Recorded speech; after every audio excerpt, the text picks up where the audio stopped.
చంద్రబాబు నాయుడు పరిస్థితి ఇవాళ వివరిస్తాను. ఇదే 2019 తర్వాత 19 నుంచి 24 వరకు జగన్మోహన్ రెడ్డి గారి ప్రభుత్వం ఉన్నది. 2024లో మరి ఇదే చంద్రబాబు నాయుడు ప్రభుత్వం ఏర్పాటయ్యే నాటికి, ఆయన ముఖ్యమంత్రిగా ప్రమాణం చేసిన నాటికి మరి ఈ రాష్ట్ర ఖజానాలో సుమారుగా 8,000 కోట్ల రూపాయలు ఉన్న పరిస్థితి వాస్తవం కాదా అని చెప్పి కూడా ఈ సందర్భంగా తెలియజేసుకుంటున్నాను. 100 కోట్లు ఎక్కడా, 8,000 కోట్లు ఎక్కడా? మరి ఇవాళ చంద్రబాబు నాయుడు గారు మొదటి నుంచి కూడా ఆయన ముఖ్యమంత్రి పదవి అలంకరించిన నాటి నుంచి కూడా బీద ఏడుపులే. ఈ రాష్ట్ర ఖజానాలో డబ్బులు లేవు, చూస్తుంటే భయం వేస్తుంది అని చెప్పి బహిరంగంగా మాట్లాడిన పరిస్థితి శాసనసభలో. మరి ఇవాళ ఈ సందర్భంగా చిత్తశుద్ధి ఉంటే, ప్రజలకు మేలు చేయాలని తపన ఉంటే ఖచ్చితంగా మంచి చేసే మార్గాలు ఎన్నో వస్తాయి. కానీ చంద్రబాబు నాయుడికి ఎప్పుడు కూడా పేద ప్రజలకు మేలు చేయాలని ఆలోచన లేదు, తపన లేదు. మరి ఇవాళ ఆ పరిస్థితి నుంచే మరి ఈరోజు కేవలం ప్రజల ఓట్లతో అధికారంలోకి వచ్చి, ఈరోజు అధికారంలోకి వచ్చేసాం, మరి ప్రజలతో నాకు ఏం అవసరం ఇంకొక 5 ఏళ్ల వరకు అని చెప్పి మరి ఈరోజు దాటివేసే కార్యక్రమాలు, మరి ఈరోజు దాటివేసే మాటలు మాట్లాడడం అంటే ఎంతవరకు సమంజసమో ఈ రాష్ట్ర ప్రజలందరూ కూడా ఒక్కసారి ఆలోచన చేయాలి. మరి ఇవాళ ఈ 8 నెలల ఈ ప్రభుత్వం యొక్క పరిపాలన చూస్తుంటే మేము కాదు, ఈ రాష్ట్ర ప్రజలందరూ కూడా అనుకుంటున్నారు, పాలిచ్చే ఆవుని మనం పోగొట్టుకున్నాం, మరి ఈరోజు తన్నే గాడిదని మనం తెచ్చుకున్నామని చెప్పి కూడా ఈరోజు ప్రజలందరూ కూడా భావిస్తున్నారు. మరి ఆ రోజు ఏం చెప్పారు?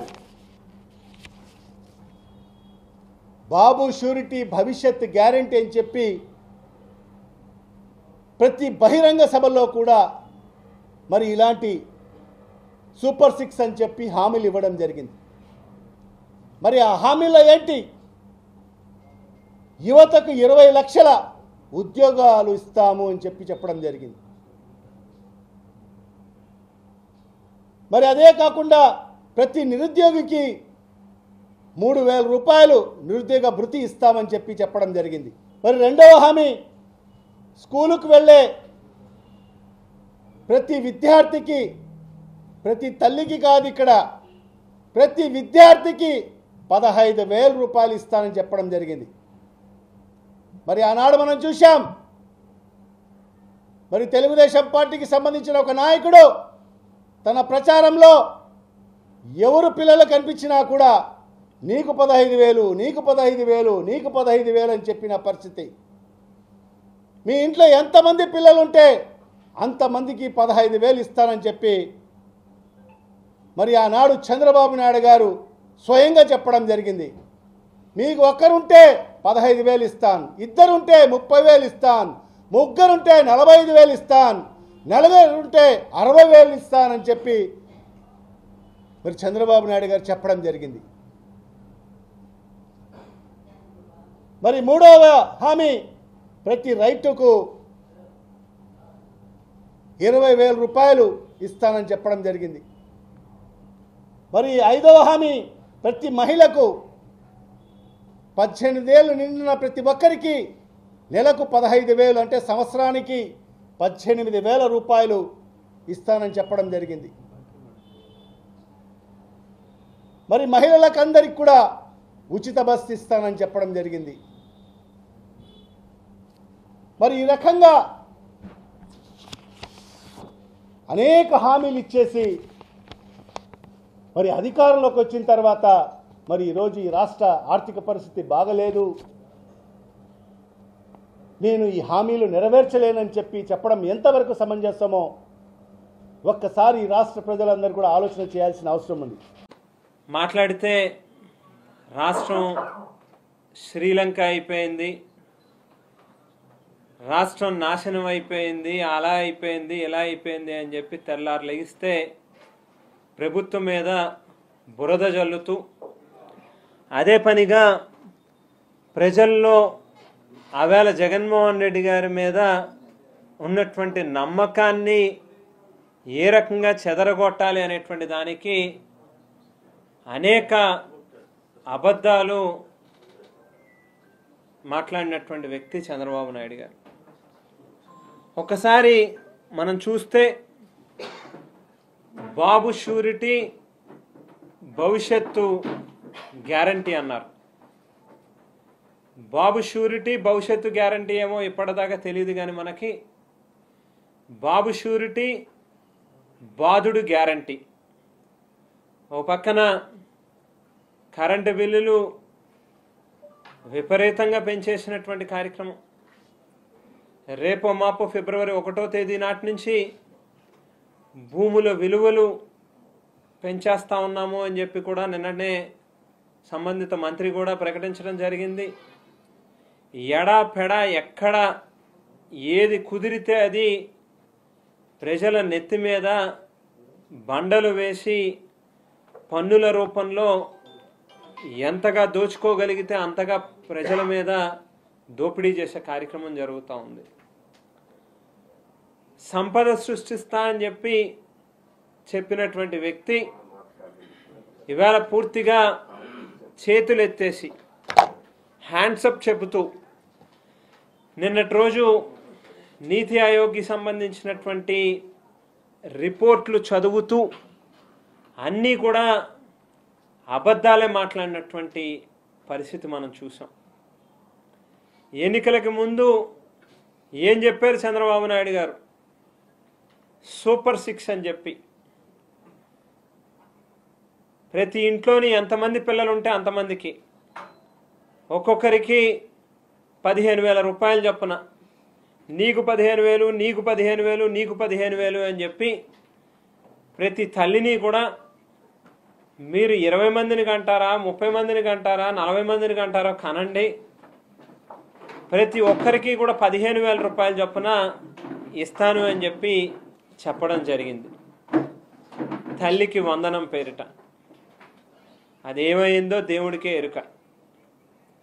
మరో పక్కన 20,000 రూపాయల చొప్పున ప్రతి రైతుకి కూడా ఆర్థిక సాయాన్ని అందిస్తాను అని చెప్పి చెప్పడం జరిగింది.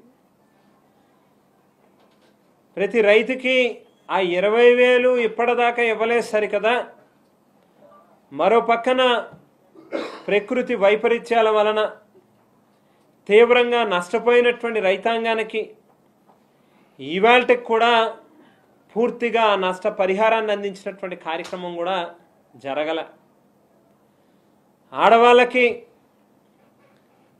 ప్రతి ఒక్కరికి కూడా నెలకి 1,500 రూపాయలు చొప్పున సంవత్సరం మొత్తంగా 18,000 రూపాయలు ప్రతి ఆడపడుచుకి కూడా తోడుగా ఉంటాను అని చెప్పి చెప్పడం జరిగింది.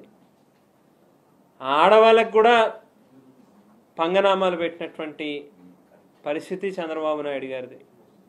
మరో పక్కన నిరుద్యోగ యువతకి నెలకి 3,000 రూపాయలు చొప్పున నిరుద్యోగ భృతి ఇస్తాను అని చెప్పి చెప్పినటువంటి కార్యక్రమం.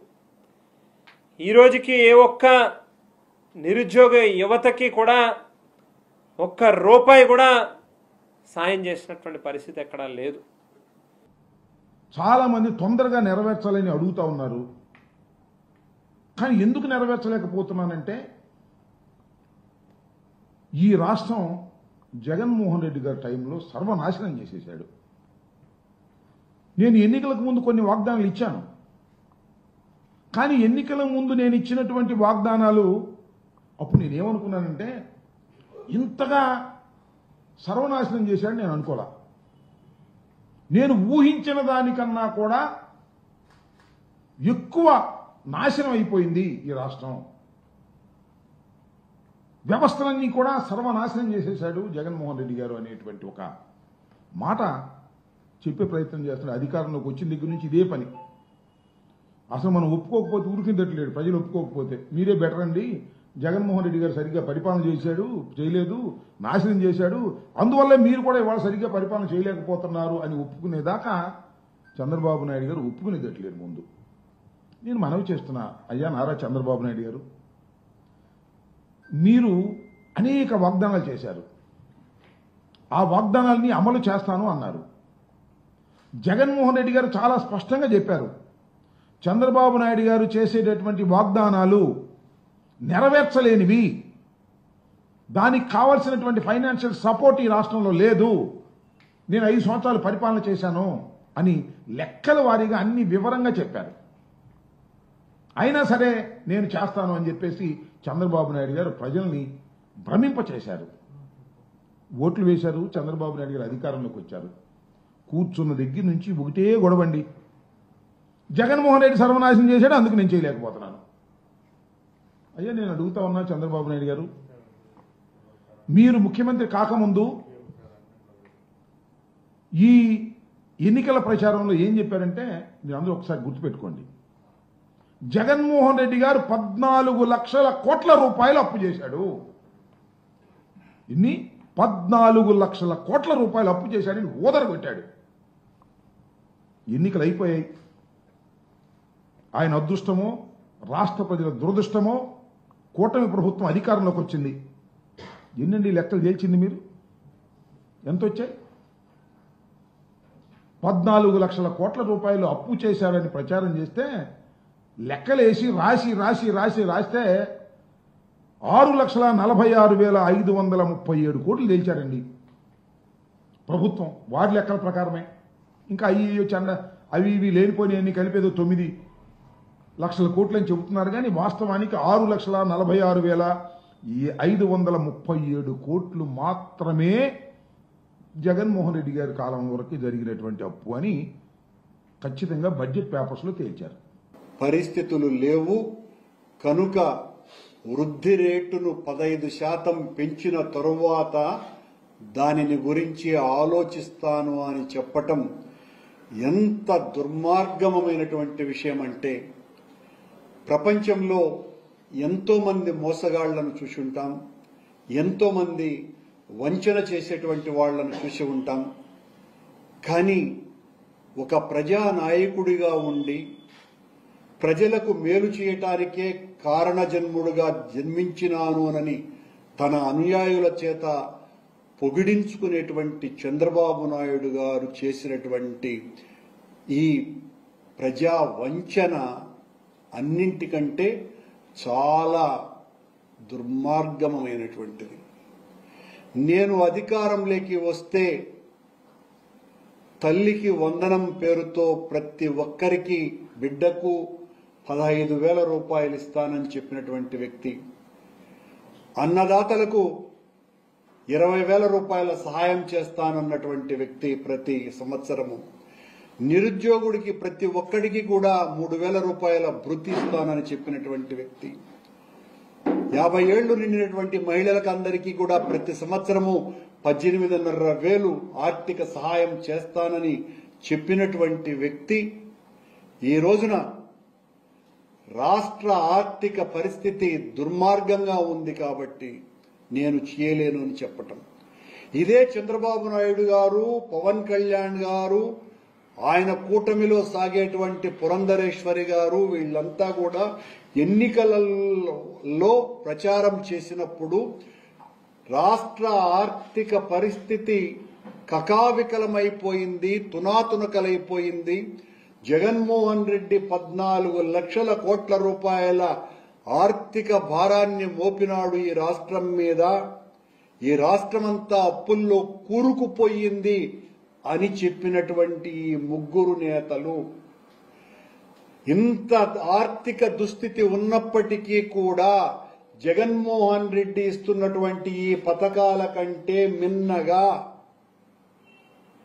దాదాపు 2.5 లక్షల కోట్ల రూపాయలు అధికంగా నేను నా వాగ్దానాలకు హామీగా ఇస్తున్నాను అని చెప్పి ఓట్లను దండుకున్నటువంటి చంద్రబాబు నాయుడు గారు ఆ రోజున 14 లక్షల కోట్లని చెప్పి, ఈవిడేమో పురంధరేశ్వరి 12 లక్షల కోట్లని చెప్పి, పవన్ కళ్యాణ్ ఏమో 10 లక్షల కోట్ల అప్పును చెప్పి ఒకరికొకరు పొంతన లేకుండా అప్పులు జగన్మోహన్ రెడ్డి గారు చేసినటువంటి అప్పులను బూచిగా చూపించి నిజానికి చంద్రబాబు నాయుడు గారు అధికారం కోల్పోయినప్పటికీ 19వ సంవత్సరం నాటికి 4,12,000 కోట్ల రూపాయల అప్పులు మిగిల్చి వెళితే జగన్మోహన్ రెడ్డి గారి సమయంలో చేసినటువంటి అప్పులు కేవలం 2,30,000 కోట్ల రూపాయలు.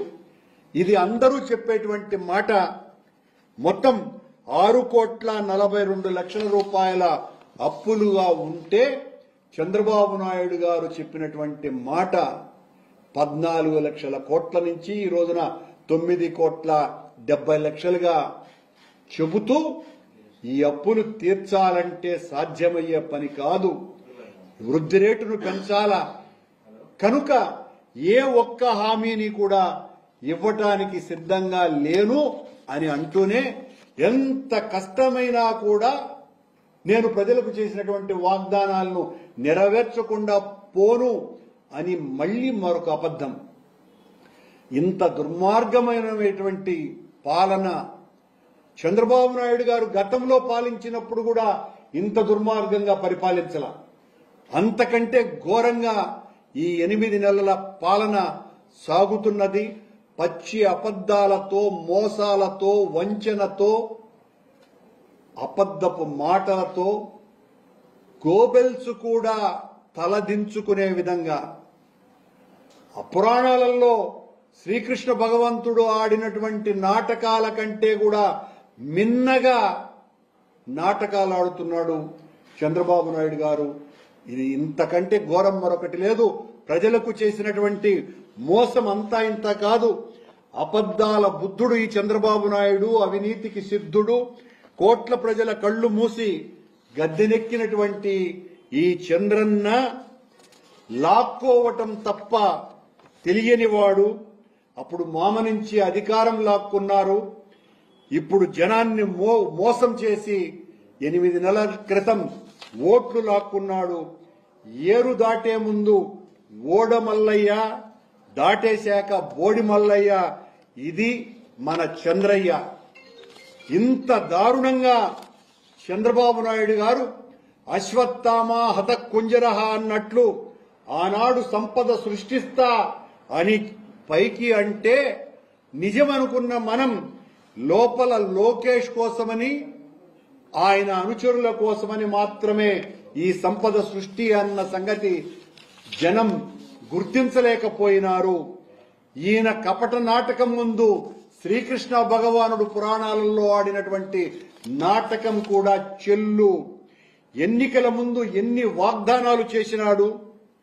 వాక్యే గదా, మాటే గదా అని ఇష్టం వచ్చినట్టు దానం చేసినారు.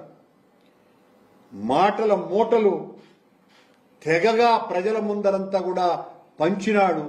అధికారంలోకి వచ్చిన తరువాత ప్రజాద్రోహం తప్ప, వంచన తప్ప, కపటం తప్ప ఏ మాత్రం కూడా ప్రజల క్షేమాన్ని పట్టించుకోకుండా నేను తప్ప ఇంకెవ్వరూ పట్టించుకోరునని ఆయన ప్రసార మాధ్యమాలతో ఊదరగొడుతూ ఇంకా ప్రజలను మోసం చెయ్యాలన్నటువంటి ఈయన కుట్రను మిమ్మల్ని మోసేటువంటి ప్రసార మాధ్యమాలు నమ్మించే ప్రయత్నం చేసిన చంద్రబాబు నాయుడు గారు ప్రజలలో ఇప్పటికే ఆగ్రహావేశాలు మామూలు స్థాయిలో లేవు.